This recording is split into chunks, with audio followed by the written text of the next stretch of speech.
Hey, everybody. Happy Independence Day weekend. Week 117 on the wacky train. It's just Jack and Gary today because Adam is having way too much fun in Costa Rica. I've seen some of the pictures and it looks beautiful. And it's a friend of mine's, actually the guy that we featured on the Anything But Typical podcast, Andy Hilliard. It's his place in Costa Rica because he served in the Peace Corps in Costa Rica. That's where he met his wife. And he's bought this really cool house and he's renting it probably for a really good deal to Adam and his family. So it looks like they're having fun. You guys know the drill. Hit us up on Q&A with any questions. We're happy to help in any way that we can. We are going to be talking about recession-proofing business in this crazy world. Man, you know, the last 2.5 years have just been crazy. And yet we're still here. We're still here. So crazy after all these years. If you do have anything that you want us to hit, like we will, I'll do a little bit of a rehash on some of the stuff that we went through last week.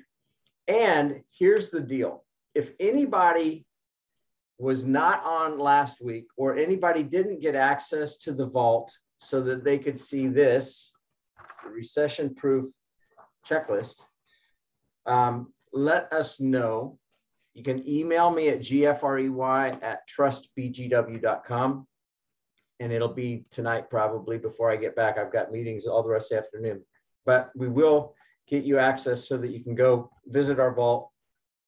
And if you're not a BGW client already, but we'll give you access to that and give you a pass so that you can get in. Also, this has something to do with recession proofing in a little bit. This happened to me 9 days ago. So simple thing, you know, I bought a new iPhone. My other one, the battery is starting to blow out. So new iPhone, right? Should be a simple thing. Hey, I will not reveal the provider.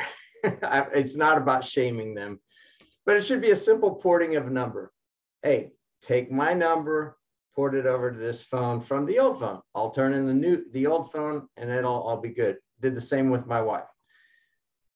7 hours Tuesday night, a week ago, we had a problem and we didn't even know how bad the problem was.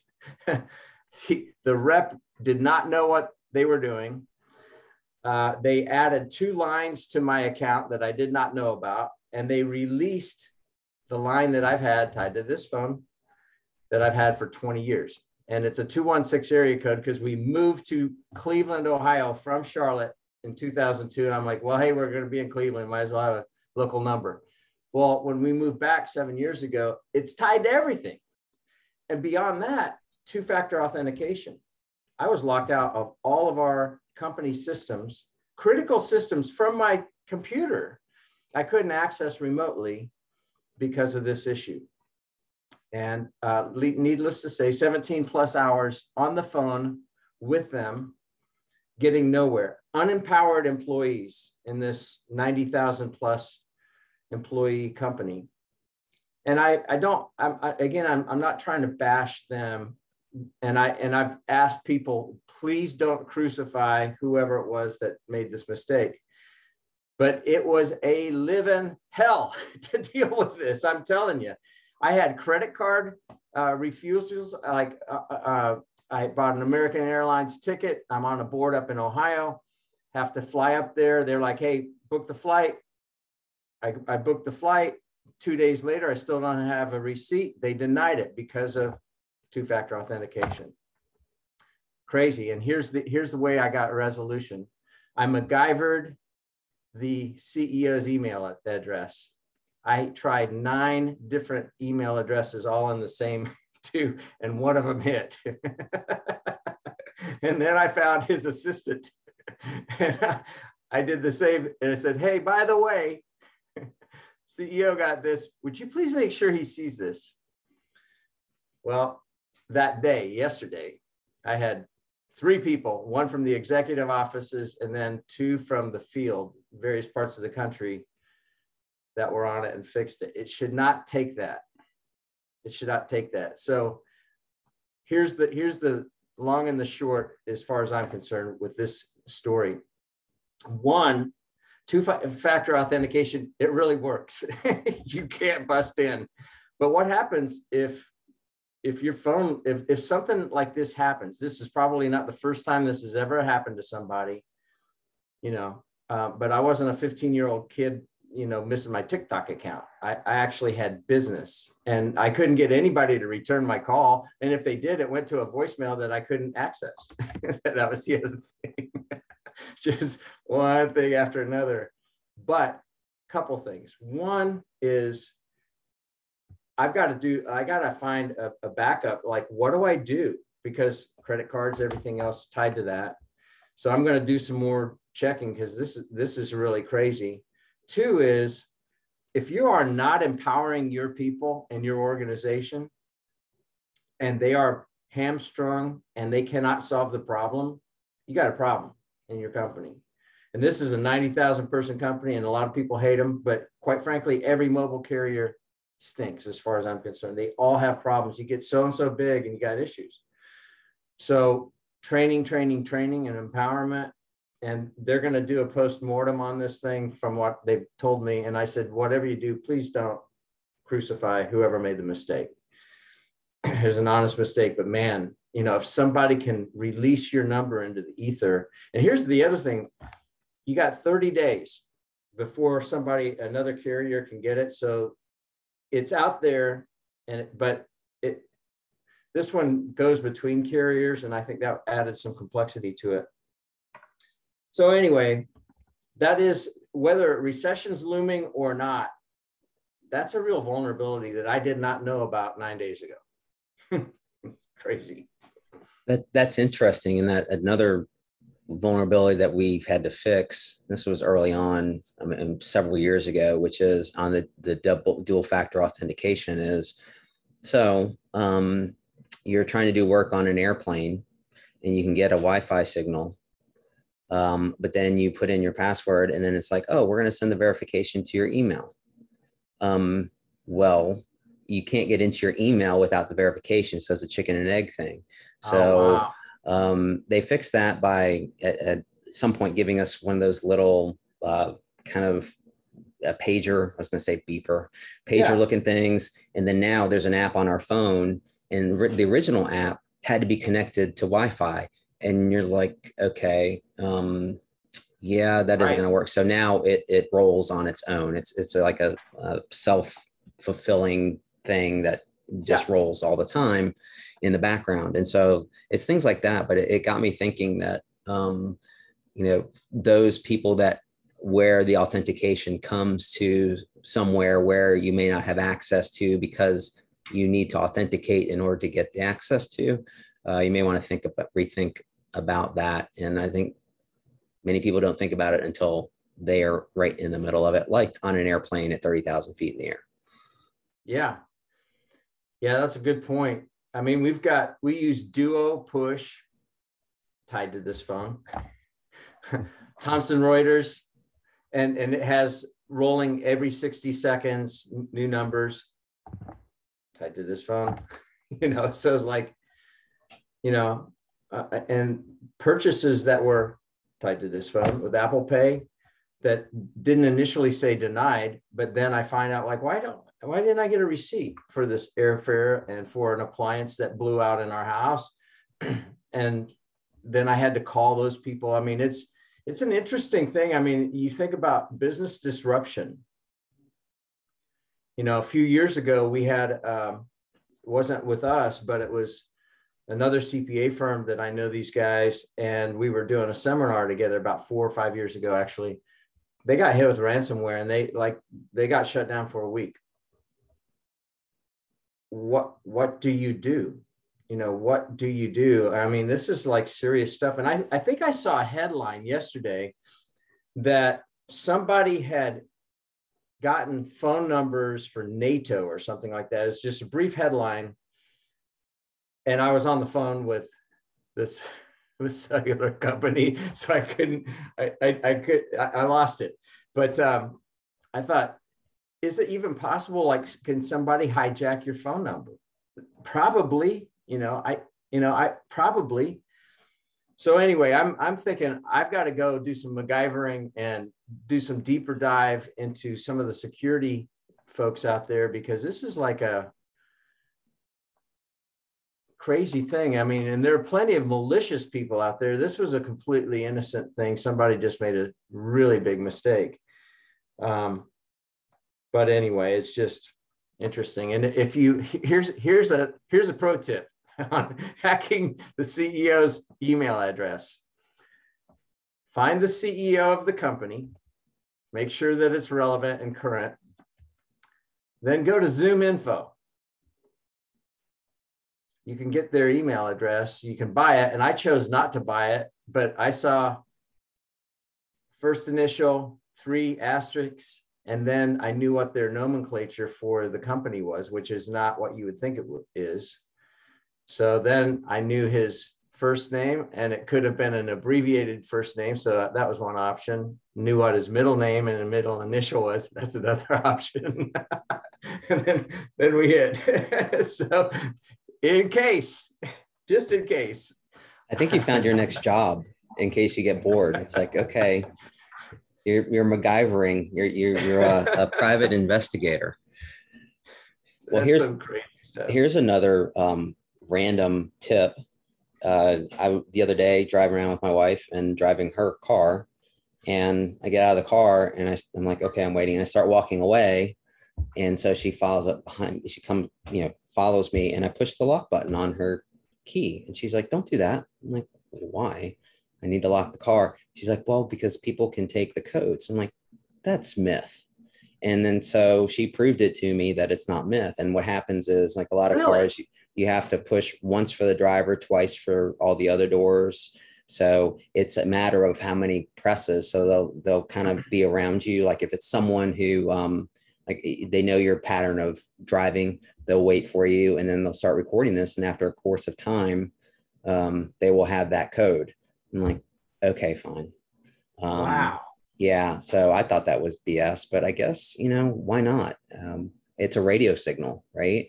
I thought those things were impenetrable as far as copying those signals, but I guess it's the repetitive nature of it that someone would have to be targeting you to do that. It's not like somebody next to you in a parking lot of a supermarket is going to be and get it on one try, supposedly.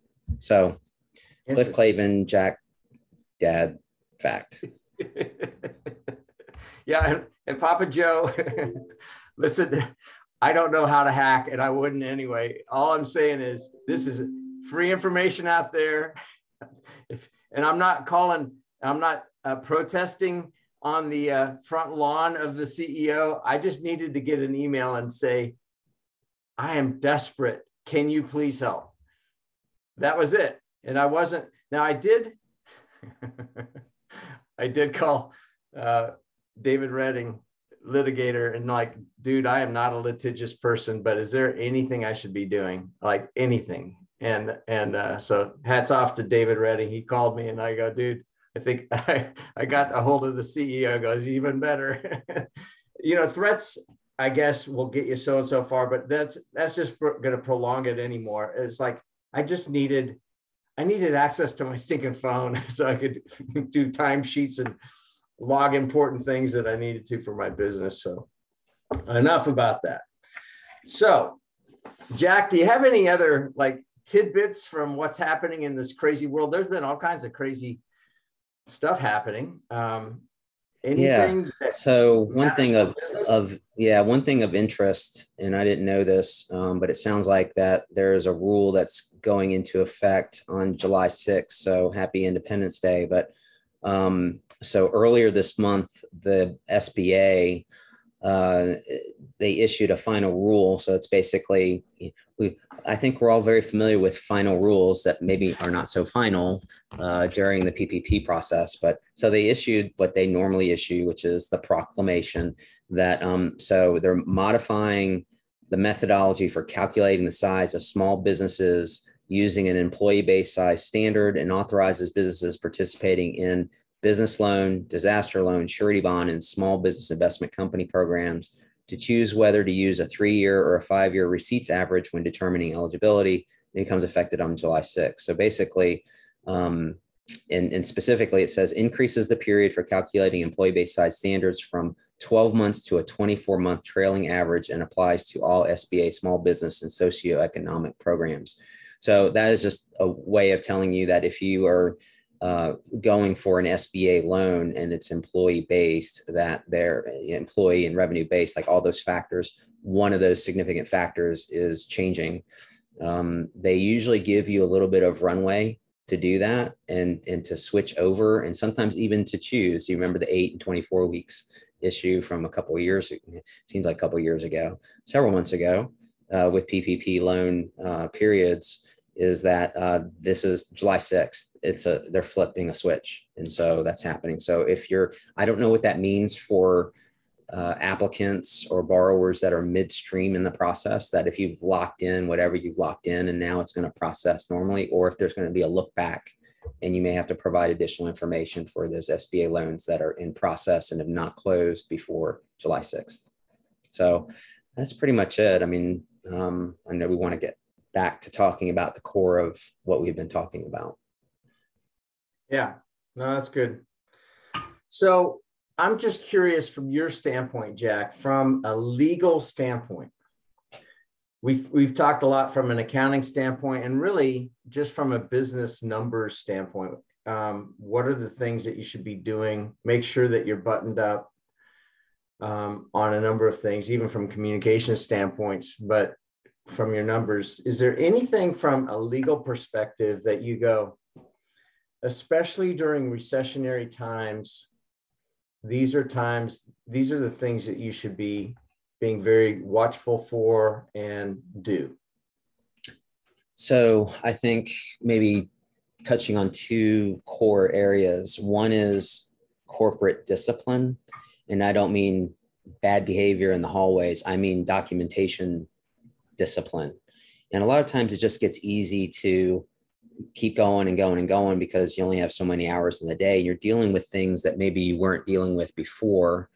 Maybe you have more debtors out there, so you're having to deal with more collections and those kind of things. And so sometimes business owners and the employees more so get the that's good enough attitude. And I think that's very dangerous because then that's good enough attitude becomes the norm and kind of the standard operating procedure. And then when it comes down to there being an issue and you have to enforce a contract, it's like, so where are the standard terms and conditions that are supposed to get attached to every single invoice that goes out the door? Oh, well, we just scan the first one. We just scan the invoice and send it to them. And, they signed and scanned it back to us. And so you can imagine the difficulty in trying to enforce terms and conditions that the other side can very easily say, we never got those. And so then you have to go through a whole bunch of other stuff saying, yeah, you did, because this is what was sent to you. And, it's a he said, she said kind of thing.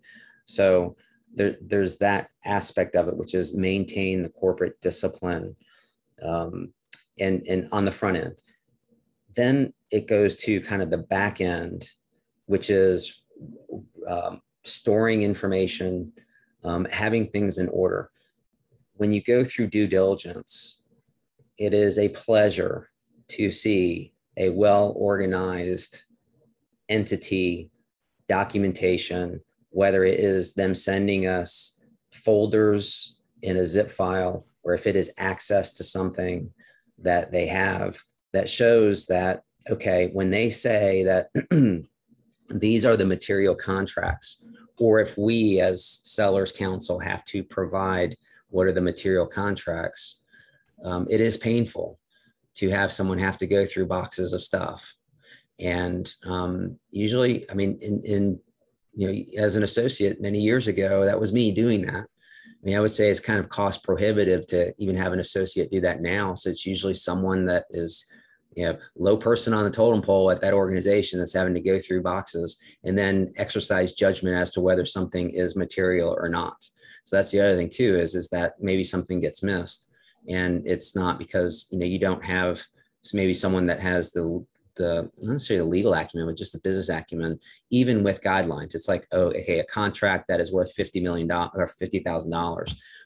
What does that mean? Is that in the aggregate over the course of time for that contract? Or is it like the one-time payment? What is it? So just having all that stuff organized will be very helpful, because then if you have to go back to it and be efficient, but I see that, it just makes normal business operations difficult, because you have to go back and find things. So if you want to enforce things, or for example, renewing a contract, it's like, well, where's the prior contract so we can use that as the launching point moving forward? Everybody knows what the contract says because they've been living and breathing it for 5 years or whatever the term of the contract is. But then it's like, well, okay, this is the contract. Well, but technically there's been 5 amendments to it, but there've been ladies and gentlemen's arrangements. So again, going back to the discipline of the inline operational in the moment discipline, to say, yeah, that's good enough, we know what's supposed to happen, versus documenting it. I also appreciate that, it can get somewhat expensive. Sometimes clients will come to me and say, this is what I need done. And then we look at the contract. We're like, well, have you thought about these other things that are in here? I didn't know that was in there. Or yeah, it's in there, but we don't really pay attention to that. I'm like, yes, I understand that, until you are required to pay attention to it because someone is trying to enforce it, or they're saying, well, you haven't enforced it before, so you can't automatically switch to enforcing this and saying, aha, gotcha, you've breached the agreement. So now here are all the consequences for breaching, when you haven't, through the course of your performance with that customer or client, been doing that. I mean, you can go back to doing that, but a lot of times it is inequitable to start enforcing the strict terms of the contract without giving notice and kind of a cure period to do that. That is, generally speaking, that is not in every case. So don't please think that, okay, you can't strictly enforce a contract, or that you're going to get leeway to then proceed with or comply with a contract, but only after you get warning that you're not in compliance with it. So it goes both ways, but generally speaking, there's a fairness kind of applied to that. So really those, it kind of, I guess it really falls under kind of a compliance umbrella of following the procedures, and don't get academically lazy. Again, I'm not being accusatory. I'm just saying it stuff happens, life happens. You lose people. We've been talking about, the great resignation and how that's impacting businesses. So, maybe someone who was your documents person is no longer working for you. So you're getting by with what you can, but, at least keep track of that stuff. So that way you can, have the appropriate files when you need them. So I would say that is really kind of like the biggest thing from a legal perspective, which is as you would expect. It's like, okay, document, enforce the documents, and because it really gets difficult to try to enforce a verbal agreement. Now, in this day and age, and it has been this way for a while, emails back and forth, and you have to be careful with what you say and what you do. I am not proposing that every sensitive conversation be only by phone or in person, but understand that, since the beginning uses of emails as communication, that is discoverable, unless it's between attorney and client, but those emails are discoverable. Those ones that you say, okay, keep this out of the chain of communications, or just between you and me. It's never between you and me. You just have to operate in that fashion, because it may come back to bite you. And there have been times where I'm like, okay, I have to be careful what I say, even though it's attorney-client privilege. That, okay, let's have a discussion about these things so that you can make a decision. And then, especially if you make the wrong decision, it's not like I told you so kind of thing. Usually clients will follow our advice, but sometimes they do their own thing and they're insistent. And in some of those cases, those are no longer our clients. So it's the way it goes. So You bring up the issue of contracts. So we just had a business growth workshop. It's a boot camp. We started this from when we bought Jim Dunn's Sandler franchise, and we make that available to all of our BGW business clients. And we don't charge for it. It's like $1,000 typically. So if you're a BGW client and you're on here and you have not done that, let me know. The next one's going to be in September, but it's like I sit in on every one of them and I learn something new, but it's basically talking about, what do you want? Some vision casting a little bit and what's holding you back. It's basically a half-day session. But one of the things that came out that was a big topic of discussion, and it's just BGW business owners and kind of their number twos typically, was this whole thing on contracts and price increases, because we've got people that are in the construction world, commercial, residential, and trades that apply to those things. And it's interesting because one of the guys who has, he does a land clearing and then also grading, big lot grading for construction. He said, one thing that we've started to do is I have my attorney review every contract now. He said, I didn't before, but he said, there's so much, building materials delays and all the supply chain challenges have caused a lot of angst. And you have some clients and some big companies in particular, if you're dealing with big companies, they will stick you because of that language. They will stick you, and it's just what it's the cost of doing business with some of these big companies, unfortunately. Other people may be a little bit more reasonable, but I think it's really, really important. And so we were talking about, well, what do you do when you sign a contract and you got everything then, and then there's 90 days of delay and the prices have gone up, by 30% in some cases. What do you do? So that really is a recession-proofing move. The other thing that was interesting too is we talked a little bit about this with concentration risk. A lot of companies have concentration risk, and man, in recessionary periods in particular, that's a really big danger zone. This one guy has 90% of his business tied up in one, or actually two big clients. Terrifying. What do you do if it goes wobbly? One thing that Tana Green, shout out to Tana Green, she gave me this book, The On Purpose Business Person. Woo! It's a good modern parable, and it actually uses, so if you've read Lencioni's 5 Dysfunctions of a Team, that kind of premise, where it's a real life situation, fictional names, but very applicable. This is a fast read. It's like 2 hours, 2.5 hours, but I bought one for Adam and I said, you're going to read it and we're going to discuss it. So that's a good one. The other thing that I've seen too, timely and accurate financials. We talked a little bit about this, but I was with a business owner this week that has a number of businesses, and you would think that as successful as this business owner is, he would have accurate financials. And he's like, man, we're still waiting on April numbers. I said, really?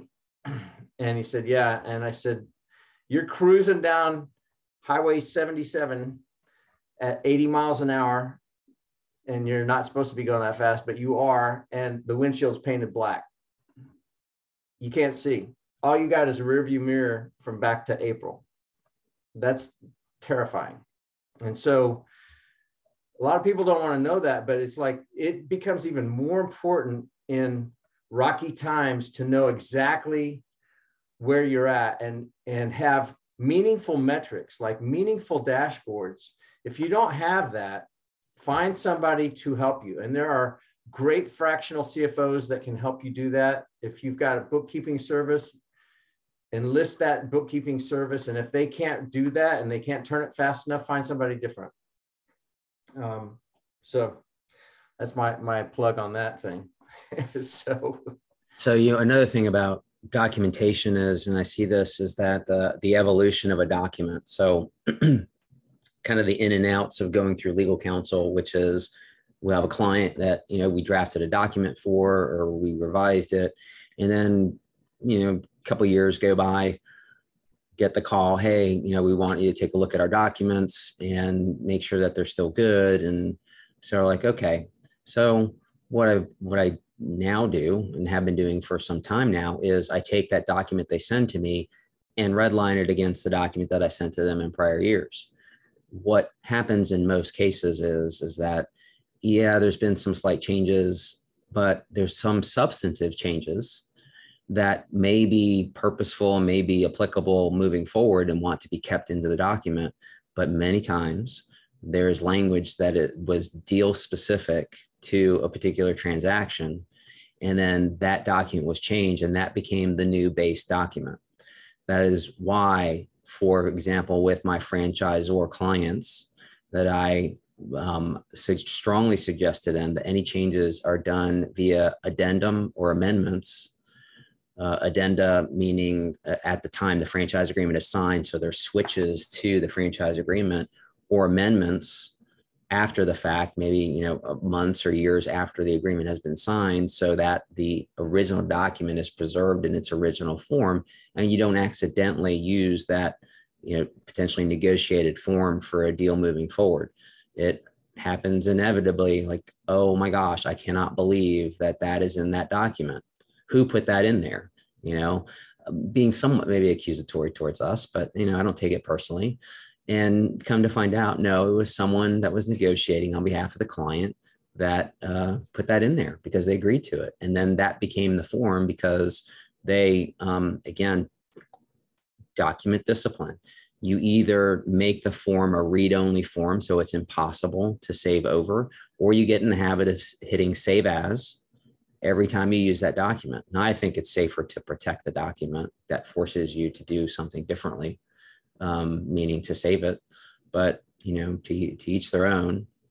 But that happens inevitably too, which is just have your warehouse of documents and keep them consistent and make the deal changes via a separate document if appropriate, or extract that document, do a save as, and then go from there. Don't save over the original documents.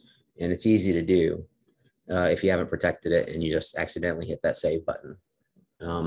I do it sometimes, and then I have to go back and import a prior version from an email that I sent out back into the document stream to make sure that is that's showing as the prior version of the document that I just obliterated with new changes, essentially. So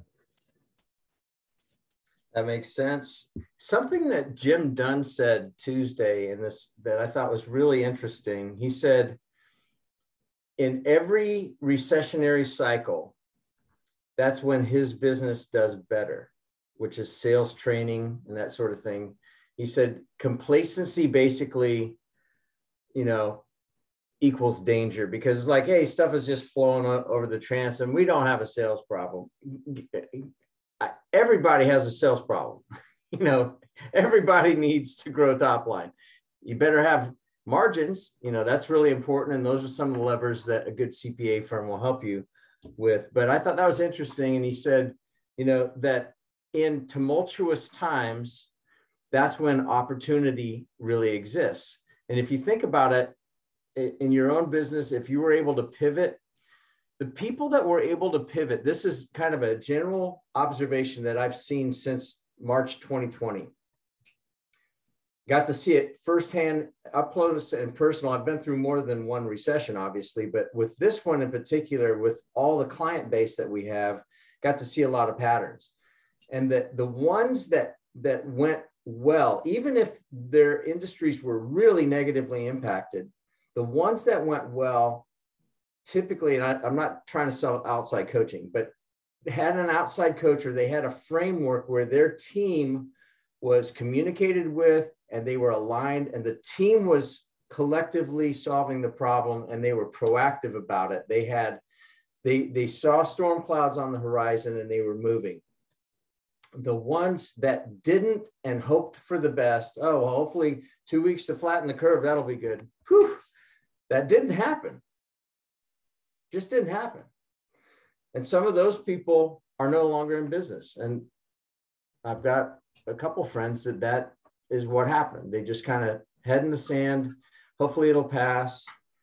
And they didn't have frameworks. So I just think it's, again, lessons learned. It's kind of the Pennzoil commercial. You can pay me now or you can pay me later. It's a lot cheaper to change your oil than to have your engine seize up because you haven't been taking care of the engine. So, and Gary, you had mentioned you got into talking about some specifics on financials and the balance sheet. And I think this applies to all the financials, in that if you don't have audited financials, you may want to think about creating your own narrative that normally would appear in audited financial statements, because it is, and this happened earlier in the week, looking at financials of a company, and I'm like, wow, there is, what is this line item for intercompany debt? And the explanation was that this company was a co-signer on a loan. But rather than showing it as its own liability, it was showing it as intercompany debt. I'm not sure if that's the right way to do that, but at least, but I had to ask for that explanation rather than it sitting there, because, raise my antenna as soon as I see that. I mean, like, for example, when I'm reviewing financials, which I don't do necessarily for prospect franchisees, that's really a business decision they need to do. But I do, if you're with, if they are seeking to be into a mature franchise system, meaning plus 3 years of existence, they're required to provide audited financials, 3 years history of it, if they have it. But at least, the first year of their third year, all full audited financials. And so I look at it, and so I will alert a prospect franchisee client of mine to and things that I see that are anomalous. But I had the benefit of, before I raise something, I can go look at the comments potentially and the notes to those financials, to the audited financials, and see the explanation. So, it is helpful that if you don't have audited financials, that, and it will, it causes you as a business owner to start thinking about things like, okay, wait a minute, why is this still on the books? Why is there not a declining balance on this? Are we making decisions to carry a loan balance moving forward at a higher interest rate? So maybe we refinance some debt as interest rates. I mean, now would probably not be the best of time. In prior months, maybe yes, when interest rates are a little bit lower, but as they creep up because of to combat inflation, maybe not such a good time to do that. But at least you're thinking about it and thinking of ways, because we had talked about that last week, as when you're looking at your financials, that is there a way to reduce your debt or your debt servicing obligation, meaning interest rate, et cetera, fees potentially in doing that. And create competition for that. So, in looking at, I just a little personal financial on me is that I like to have a home equity line. We don't use it. It's for emergencies. I mean, we've used it occasionally for little projects, but we don't carry a balance for a particular period of time. When we did a refi of our mortgage last year, we shut that down just to have one less thing that has to be dealt with in the course of the refinance. But so I haven't had a HELOC in over a year. And I'm like, I probably should go get it before the rates continue to go up. And so I pit 4 banks against each other. And I'm like, okay. And I was very clear. I said, look, I love you to my own banker, which happens to be the highest rate out of all of them. But wow. I mean, it's a home equity line. So it's like, okay, who really wants it? And interestingly, some of the smaller, the credit unions and some of the smaller community banks are able to provide for a lower interest rate with no cost. In case you're looking for a home equity line, there are lenders out there with lower interest rates and no costs. Now, I had to be specific because when I say no cost, I mean no out-of-pocket cost. They pay for the appraisal, they pay for all this stuff, the closing costs, the filing fees, et cetera. And then one came back and said, well, we meant no origination points. I'm like, okay. So you're dealing with a lawyer here. Yeah, make sure you're comparing apples to apples and oranges to oranges. But my point is going back to your financials, that there may be ways to do things a little differently, but then also explain things that may seem anomalous. I mean, what's going on, but it's like, okay, put yourself in the position of somebody looking at your financials and not understanding why there is this multi-million-dollar intercompany loan, which is really, I think, a direct loan as a co-borrower in that circumstance. And so we had to have a discussion with that. And why is it that way? And, they weren't our financials. So it wasn't my client's financials. They were someone else's financials. So we was suggested that they would take another look at that to see if it was classified properly. So I'm curious, Jack, we've seen some downturns since you and I've been practicing business. And since you deal with franchisees and franchisors, you've seen it done right when people are in trouble during these downturns, and you've seen when they didn't pay attention and they didn't do it right. I'm just curious, what do you give me an example of somebody that did it wrong and it came back to bite them when things started sliding, and somebody that did it right? So I think we'll get to your question here too.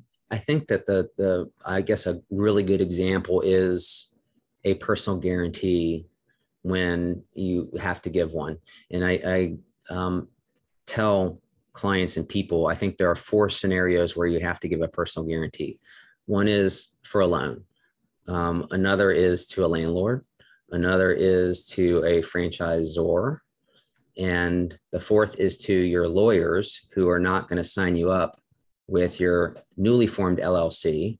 Now, I want a personal guarantee with you on the line when you sign my engagement letter.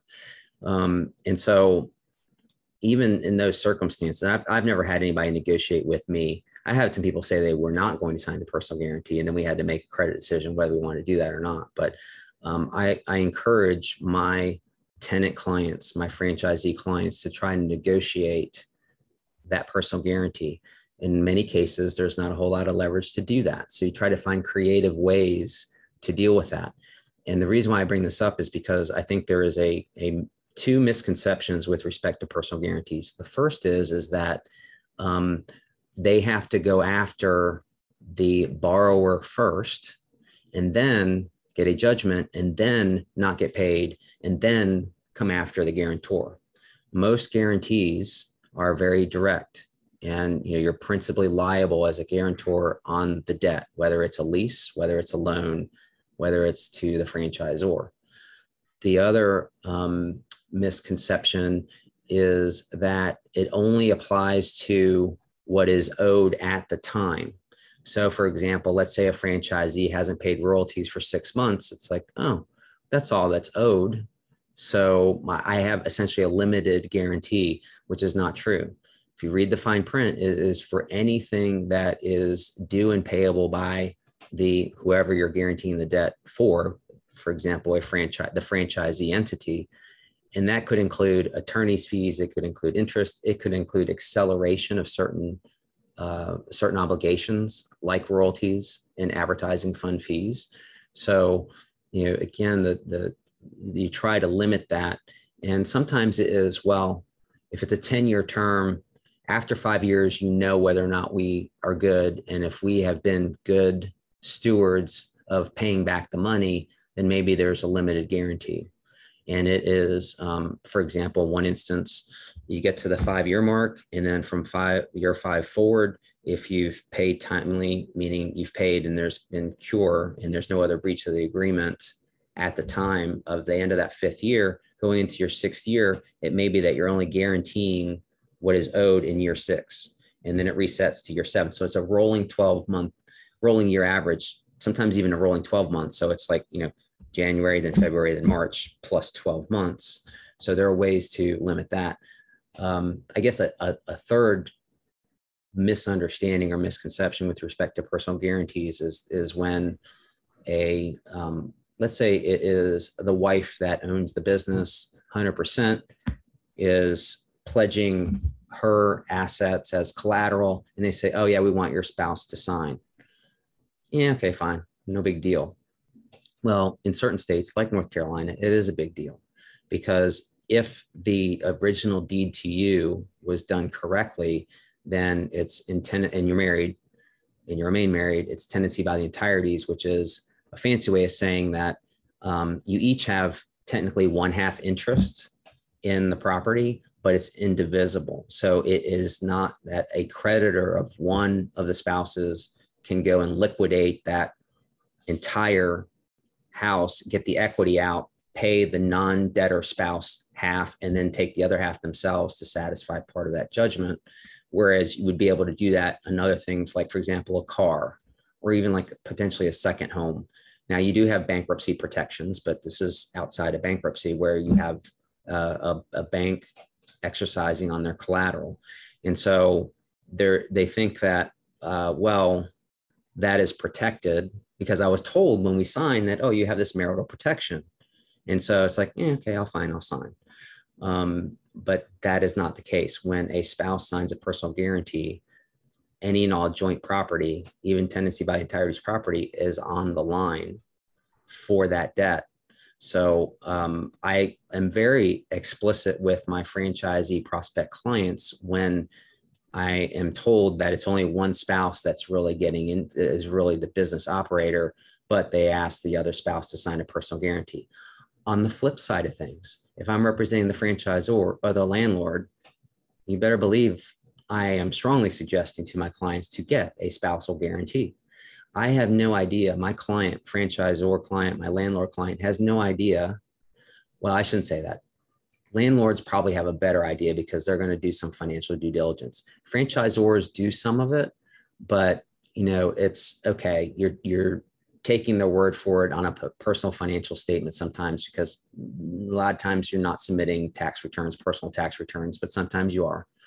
But it is that, so rather than take the risk that there has been, and even subsequent, it could be that everything looks fine, but then a month after, everything gets transferred.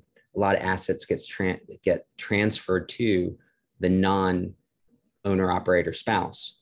Now, there are laws against doing things like that. It's called a fraudulent conveyance, when you're trying to avoid debt or abscond from debt.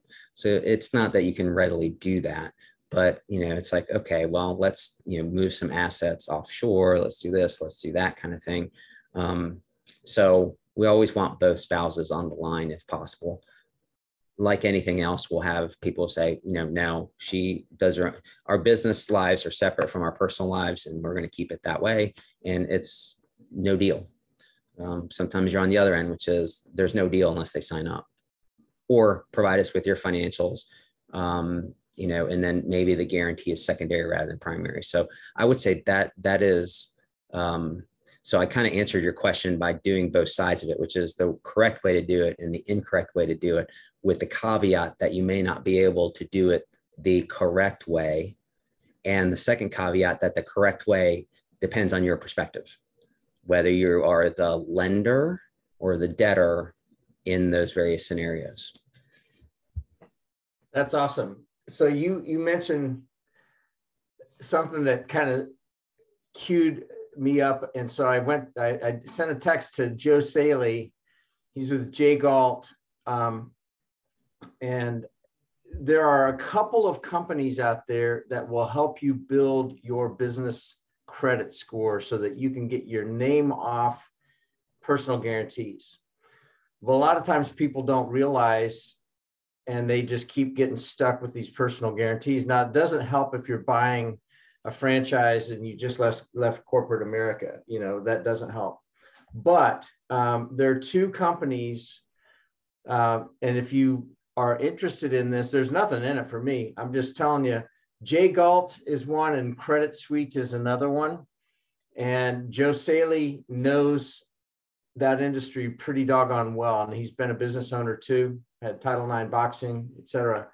And so if anybody is interested in that, feel free to connect with me and I'll connect you with no strings. But that's another really interesting thing. One of the things that I liked about Jay Galt, when I looked at that suite of services, they actively help you build your business credit score, but then they also do kind of a company valuation that's part of this, and it's much cheaper than it would be going through most channels, including us. So just check them out. Joe raises a great point here. One thing people have in company traveling is to put a line item in service contracts to adjust for fuel prices and fuel price increases. Set thresholds, and that's a really good point. You know, these guys on Tuesday were talking about, you know, in the industry, there are asphalt things that move up and down, but there are other things that, and that's kind of an industry standard, but now people are getting stung because of these crazy price increases and then time elongation in the contracts just because of supply chain issues from people or goods, et cetera. So good point, Joe. Thank you for weighing in on that. Yeah, we're seeing a lot of that too in the form of fuel surcharges, both on a professional, meaning legal level with contracts and the ability to do certain things, but also on the consumer level. I got a little bit additional payment due from our garbage collection company in South Charlotte, charging us a fuel surcharge, and apparently it's variable.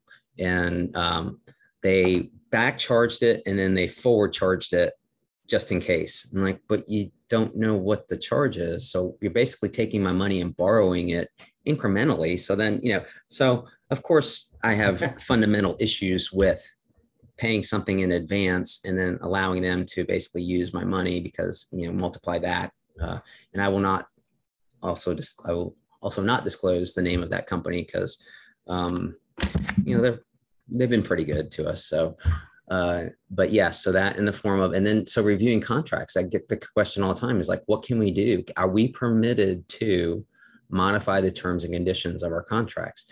And the ones that are in short-term, so the detriment and the benefit of being in a short-term contract, again, depending on your perspective, which is, okay, so I went back and looked at my garbage waste services contract to see, and it's a short-term contract. It's not even really a contract. It's kind of like, I think each party has to give 30 days notice if they want to fire me, if I want to fire them. And that's it. So very short term.